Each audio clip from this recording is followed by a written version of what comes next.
Hey everybody, this is the Connection Experience with Dr. Shani, and today we're going to talk about triggers. Often I get the questions of, hey Shani, why are these communication skills not working? They seem very simple, they seem easy to do. What's happening? What's the problem?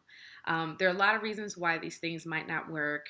One of them, a major one, is the presence of a trigger. So, what is a trigger? A trigger is anything that elicits an emotional flashback. So, it could be a person, a place, an event, it could be a facial expression, it could be a communication style, something that reminds the person of the original source of the pain, the original source of that emotional injury, or it could be a physical injury. It could be abuse, it could be neglect, it could be abandonment, it could be criticism, anything that brings up something familiar, a familiar feeling that, and most of the time, this is going to be associated with something traumatic. Um, and it is now coming up in the present, even though it may not belong there. So, another word that I say often in my practice is like contamination. Um, so, let's say, for example, you and your partner are fighting about the dishes, and all of a sudden it gets extremely escalated, name calling, slamming doors, walking out on each other. I mean, it's a really intense reaction to something that's so small. So often what I do with folks is have them kind of gauge an emotional regulation meter. So I would have them rate the significance of the event, right? So arguing about the dishes, that's, on the grand scheme of things, that's probably a really low significant thing to be fighting about, right? So let's say someone rates it at like a 2 out of a 10, with 10 being like the worst thing they can imagine. If your response to a level 2 significant event is at like a 6 or 7, there's probably some contamination there. There's probably a trigger present that's making this reaction so much bigger than the actual significance of the event. So that's an example of how a trigger might come and creep into your day-to-day stuff. Now, what do you do when a trigger is popping up? How do you manage that? So here are a couple of things, 4 things that to ask yourself when you find that you are intensely responding to something that may not be that deep. The first thing is do you need a break? Let's go back to some of our fighting fair rules, right? Do you need a break? Do you need a break to process? Do you need a break just to breathe through it? Do you need a break to even figure out what happened?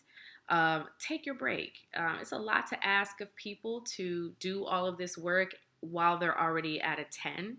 Remember, we don't fight at a 10. That's not the way to go. It's not going to be productive. So, do you need a break? Ask yourself that. If the answer is yes, go take a little second and try to sort yourself out. The other thing is, what are you feeling? What is it that you're feeling in that moment? It's not about the dishes, right? So, what are you feeling? Are you feeling unheard? Are you feeling rejected? Are you feeling criticized? Are you feeling alone?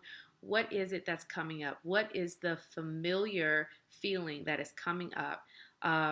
That emotional injury that might be popping up with something as small as the dishes. The next thing is, are you considering the other person's perspective?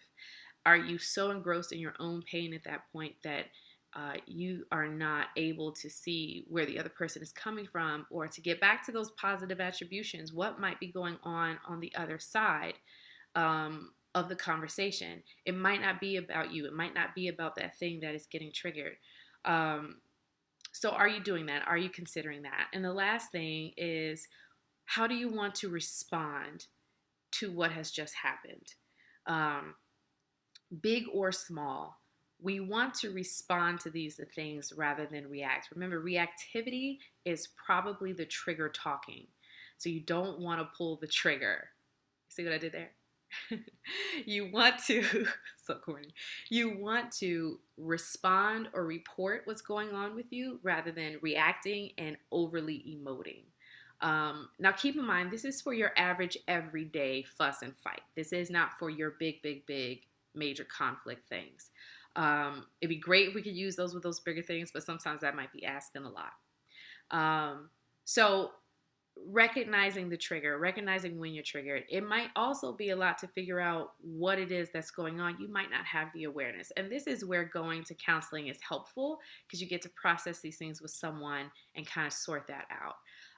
So first thing is recognizing when your reaction might be higher than what's warranted in that moment. That's how you know there's contamination and a trigger present. The next thing is, do I need a break? What am I feeling? Am I considering the other person's perspective? And how do I want to respond?